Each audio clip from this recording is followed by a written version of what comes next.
बिस्मिल्लाहिर्रहमानिर्रहीम। अस्सलाम वालेकुम dear students and dear viewers.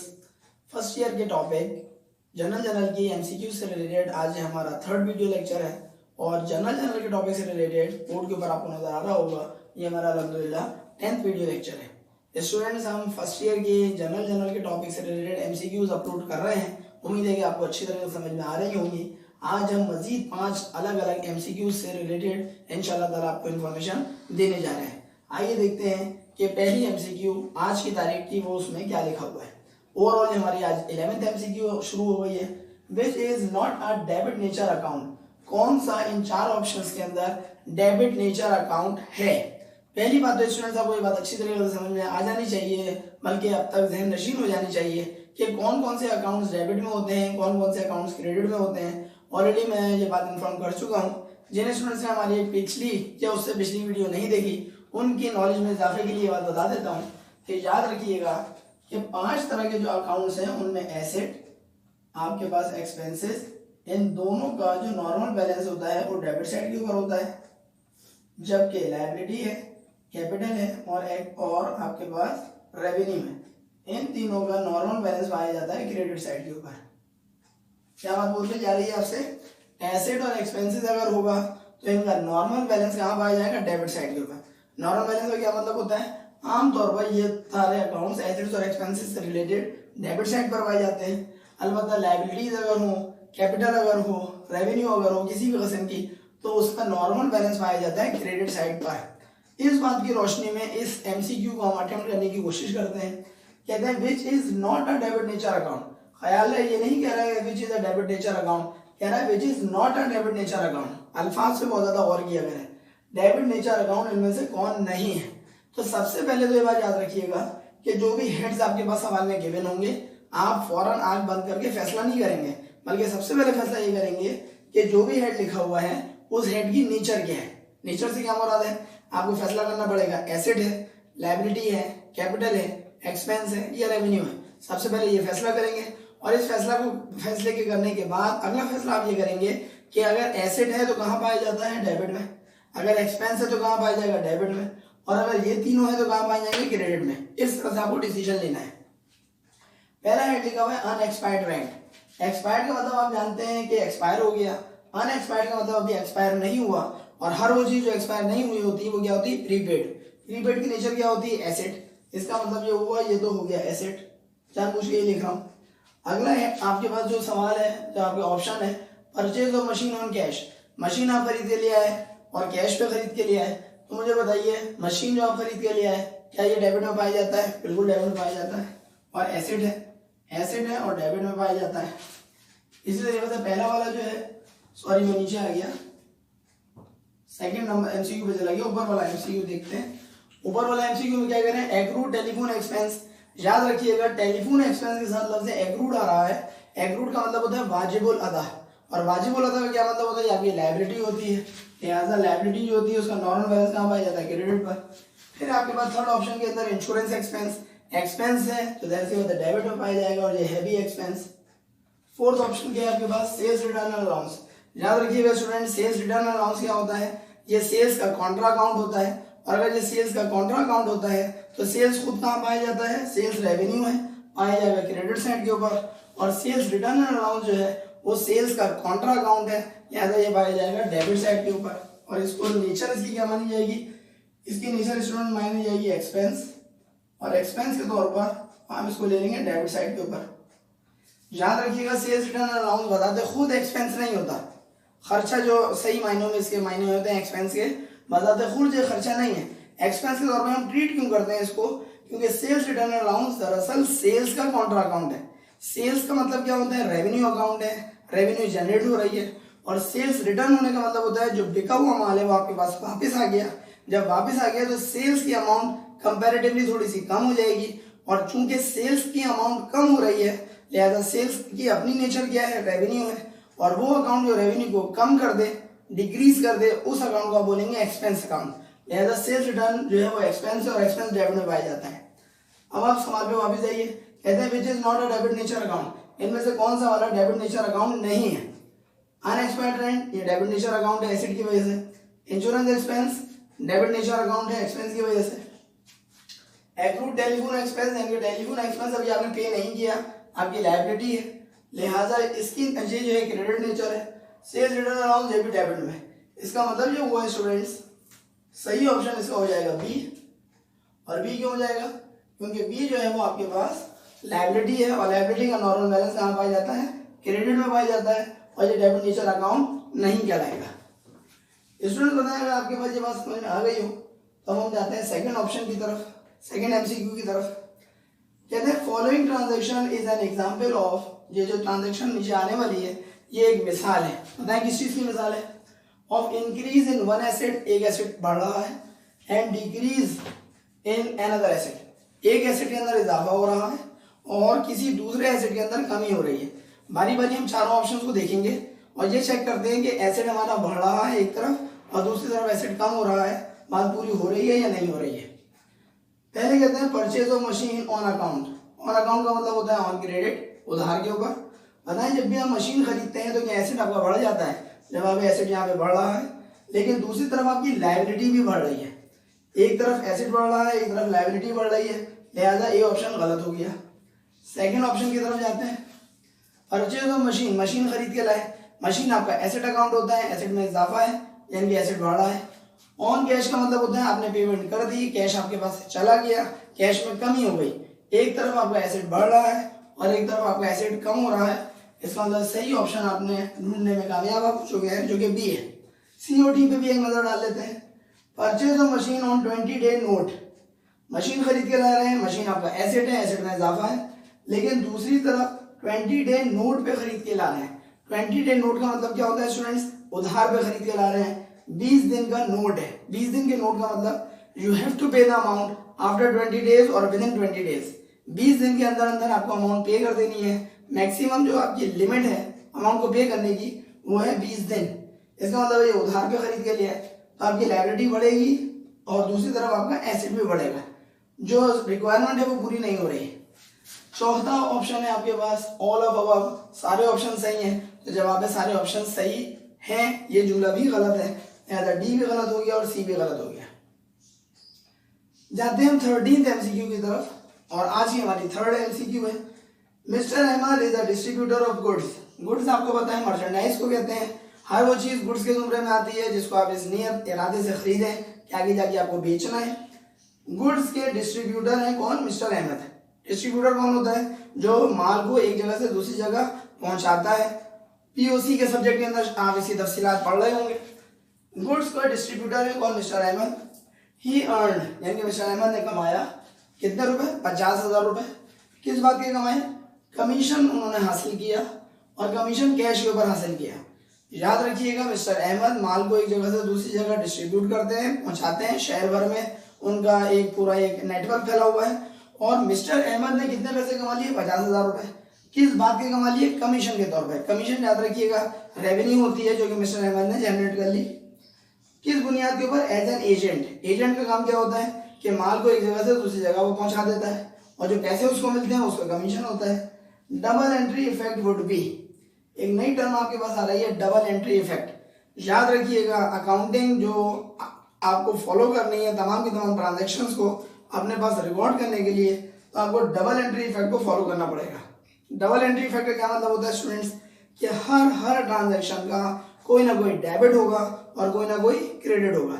ऐसा कभी भी नहीं होगा कि डेबिट तो हो रहा हो क्रेडिट ना हो रहा हो, या क्रेडिट तो हो रहा हो और डेबिट ना हो रहा हो, ऐसा कभी भी नहीं होगा डबल एंट्री इफेक्ट के अंदर।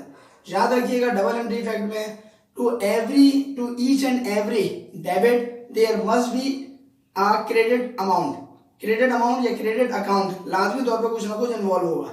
अलबत्ता ऐसा जरूर हो सकता है कि डेबिट एक से ज्यादा हो, 2 हो, 3 हो, 4 हो और क्रेडिट सिर्फ 1 हो, पॉसिबल है। और ऐसा भी पॉसिबल है कि क्रेडिट एक से ज्यादा हो, 2 हो, 3 हो, 4 हो, इससे ज्यादा हो और डेबिट सिर्फ 1 हो, ये भी पॉसिबल है। ऐसा भी पॉसिबल है कई एक डेबिट हो कई एक क्रेडिट हो, ये भी मुमकिन है। लेकिन ऐसा कभी पॉसिबल नहीं हो सकता डबल एंट्री इफेक्ट के अंदर कि किसी ट्रांजैक्शन में डेबिट तो कोई चीज हो रही है या एक से ज्यादा हो रही है और क्रेडिट में कोई एक भी नहीं है।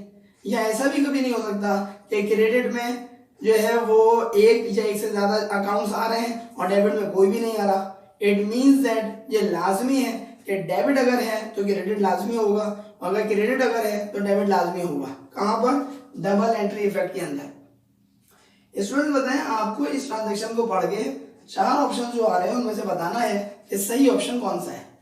पहला ऑप्शन कहते हैं जब मिस्टर अहमद ने 50,000 रुपये कमा लिए, उसकी सही आसान अल्फाज में जनरल एंट्री क्या होगी? क्या सेल्स डेबिट होगा और कैश क्रेडिट होगा? पहली बात, मिस्टर अहमद को कैश मिल रहा है तो कैश क्रेडिट होने का कोई सवाल ही पैदा नहीं होता। सेल्स डेबिट, पहली बात सेल्स डेबिट अकाउंट में डेबिट साइड पर आता ही नहीं है, सेल्स रेवेन्यू अकाउंट है, क्रेडिट साइड पर आता है, लिहाजा ए ऑप्शन तो बिल्कुल बेकार की बात कर रहा है। सेकंड ऑप्शन में कहते हैं कैश डेबिट हो रहा है क्योंकि कैश आपका एसेट अकाउंट है, एसेट में इजाफा हो रहा है और एसेट में इजाफा डेबिट होता है, ऐसा कैश डेबिट तो सही है। कहते हैं सेल्स क्रेडिट, और सेल्स अकाउंट में इजाफा हो रहा है, सेल्स की नेचर रेवेन्यू होती है, याद रखिएगा, आर सेल्स रेवेन्यू है और रेवेन्यू में इजाफा क्या होता है? क्रेडिट होता है। इसका मतलब है यही ऑप्शन आपका सही है। बज़ाहिर ऐसा लग रहा है, अब जरा सी आपने अगर कोताही बरत दी तो जिस तरह से मैंने बोला था सही है वो गलत हो जाएगा। क्यों? क्योंकि याद रखिएगा जिसको मैं सही कह रहा हूं वो सही नहीं है। बताएं क्यों नहीं सही है? क्योंकि मिस्टर अहमद ने यहाँ पर मर्चेंडाइज नहीं बेची है।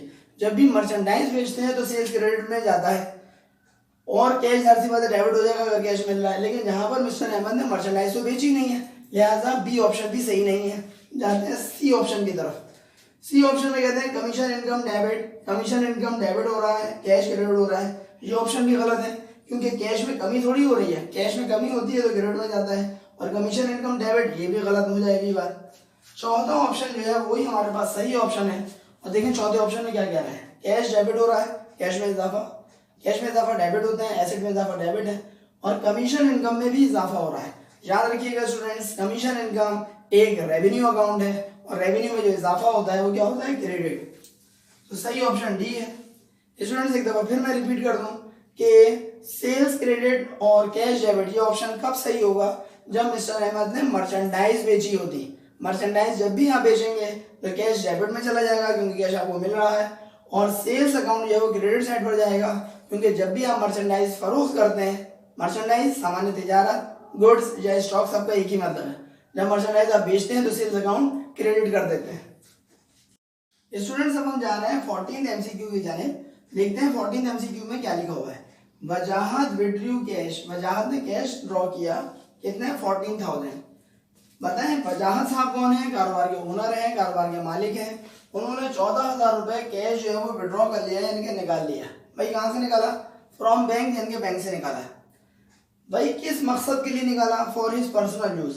याद रखिएगा ये बात, पर्सनल यूज बोले पेपर में या प्राइवेट यूज बोले, दोनों का एक ही मतलब होता है। अगर आप अपने जाती इस्तेमाल के लिए, कोई भी आपको जाती मकसद है, उसके लिए अगर आप कारोबार से पैसा निकाल लें, भले आप बैंक से पैसा निकालें तब भी ये आपके लिए ड्राइंग से लाएगा, और अगर आपने ऑफिस की दराज में से पैसा निकाला, याद रखिएगा, तब भी ये आपके लिए ड्राइंग से लाएगा। और ड्राइंग से लिए जरूरी नहीं होता कि आप कैश निकालेंगे तब ड्राइंग से लाएगा। अगर आप अपने कारोबार में से एक निडल, एक सुई भी अपने घर ले गए तो याद रखिएगा ये ड्राइंग्स होता है। बाज़-औक़ात मालिक कारोबार में से मर्चेंडाइज निकाल के ले जाता है तो इसका मतलब परचेजेस को आप क्रेडिट करवाएंगे।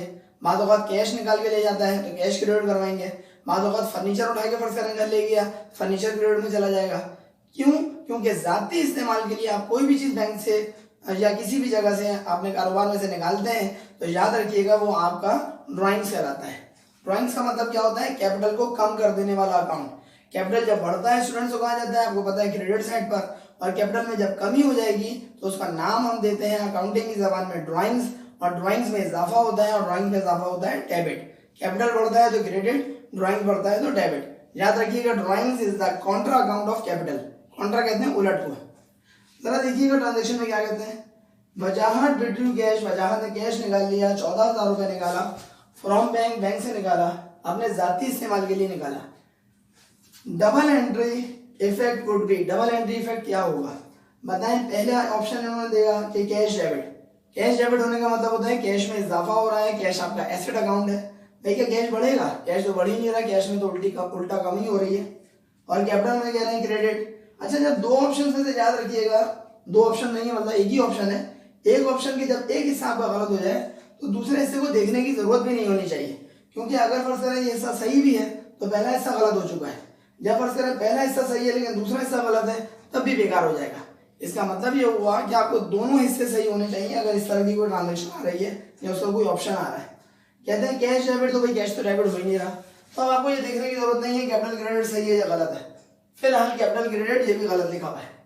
बी ऑप्शन देखते हैं, ड्राइंग्स डेबिट बिल्कुल सही है, ड्राइंग्स डेबिट, क्योंकि ड्राइंग जो है वो कॉन्ट्रा अकाउंट होता है कैपिटल का, और कैपिटल में क्या हो रही है कमी और ड्राइंग में इजाफा हो रहा है।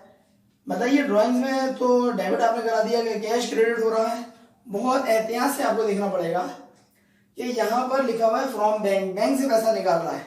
जब वो बैंक से पैसा निकाल रहा है तो यहाँ पर जो ऑप्शन बनता हुआ नजर आ रहा है हमारे पास, उसूली तौर पे यहाँ पर नन ऑफ दीज में जाएगा। स्टूडेंट्स क्यों जाएगा नन ऑफ दीज में? क्योंकि कैश आपका डेबिट, बैंक क्रेडिट ये भी गलत है, नन ऑफ दीज में जा रहा है सही मायनों में। उसकी रीजन क्या है? पैसा 14,000 रुपए आपने निकाला है बैंक से। अब आप बोलेंगे सर ड्राइंग डेबिट तो सही हो गया ना, बिल्कुल ड्राइंग डेबिट सही हो गया, लेकिन अगला हिस्सा है कैश क्रेडिट। याद रखिएगा कैश क्रेडिट नहीं होगा क्योंकि पैसा आप बैंक से निकाल रहे हैं। अगर फर्ज करें जुमला क्या लिखा होता, जुमला मैं बताता हूँ आपको, वजाहत विड्रू कैश 14,000 फ्रॉम बैंक लिखा हुआ नहीं होता, फिर क्या होता? वजाहत withdrew cash 14,000 for his personal use. वजाहत ने 14,000 रुपए कैश निकाला फॉर पर्सनल यूज। तो फिर ऐसी सूरत में याद रखिएगा कि ड्राइंग्स डेबिट आपका और कैश क्रेडिट ये जो है वो हिस्सा ये पेयर सही हो जाता है। ड्राइंग्स डेबिट क्योंकि ड्राइंग्स में इजाफा हो रहा है, दूसरी तरफ कैश आपका क्रेडिट करवा देते हैं। कैश क्रेडिट क्यों करवा देते हैं? क्योंकि कैश में कमी हो रही है। याद रखिएगा ये बात कि इस वाली ट्रांजेक्शन के अंदर जो हो रहा है कि पैसा आप निकाल रहे हैं बैंक से, जब आप पैसा बैंक से निकाल रहे हैं तो ड्राइंग्स डेबिट होना वो तो सही है, लेकिन कैश क्रेडिट जो है वो होता हुआ यहाँ पर जो आपको नजर आ रहा है वो क्या हो जाएगा? गलत हो जाएगा। कब? इस वाली ट्रांजेक्शन में, जैसा कि बोर्ड के ऊपर लिखा हुआ है। स्टूडेंट्स यहाँ पर हम थर्ड ऑप्शन को भी देख लेते हैं, वो क्या कह रहा है? Cash debit. जी हाँ, कैश डेबिट होता हुआ क्या नजर आ रहा है? कैश डेबिट होता हुआ इसलिए फिर नजर नहीं आ रहा है क्योंकि कैश में इजाफा नहीं हो रहा।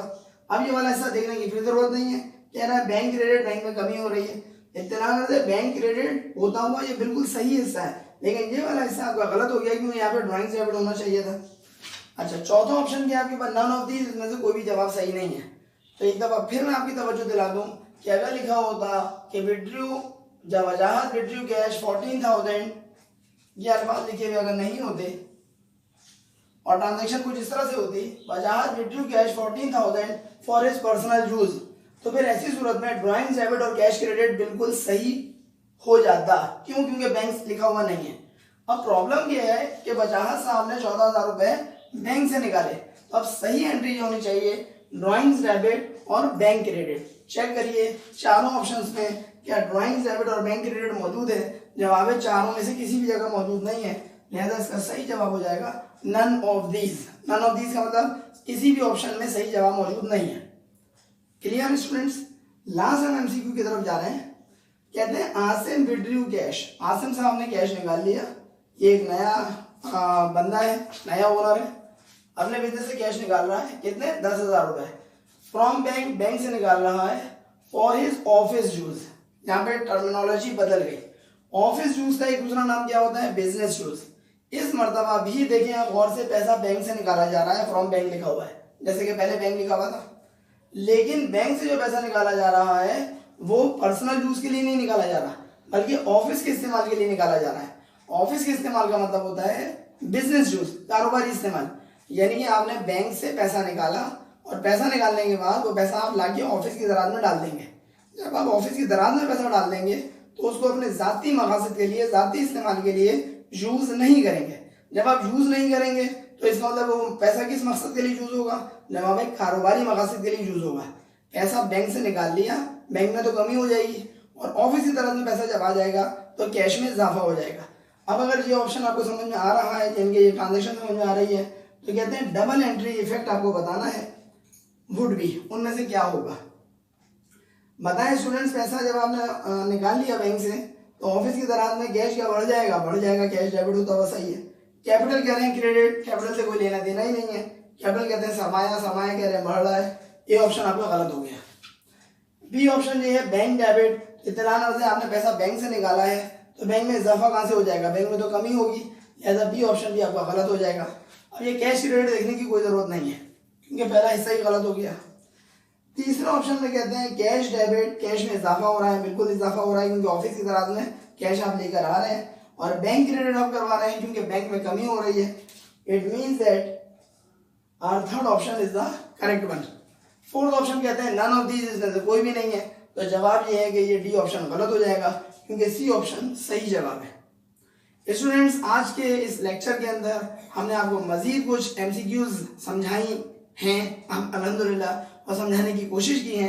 उम्मीद है हमारी ये कोशिश भरपूर तरीके से आप तक पहुंच रही होगी, कन्वे हो रही होगी। अगर किसी किस्म की कोई प्रॉब्लम आपको क्रिएट हो रही हो, आपको बात सही तरह कन्वे ना हो पा रही हो, समझ में ना आ रही हो, तो कमेंट बॉक्स के अंदर आप लाजमी तौर पर हमसे शेयर कर सकते हैं। अल्लाह ने चाहा तो आपको उसका जवाब दिया जाएगा। अगर आपको हमारी वीडियो पसंद आए तो काइंडली अपने फ्रेंड्स में जरूर इसको शेयर करें और लाइक और कमेंट करना बिल्कुल ना भूला करें। चैनल सब्सक्राइब ना कर सके हो अब तक तो चैनल सब्सक्राइब भी करें और बेल आइकन पर लाजमी क्लिक करें, ताकि आपको हमारी नई वीडियोस की अपडेट्स फौरन मिल सके। अगली वीडियो लेक्चर तक के लिए अपने टीचर सर अली अहमद को इजाजत दीजिए। अपना बहुत ज्यादा ख्याल रखिएगा।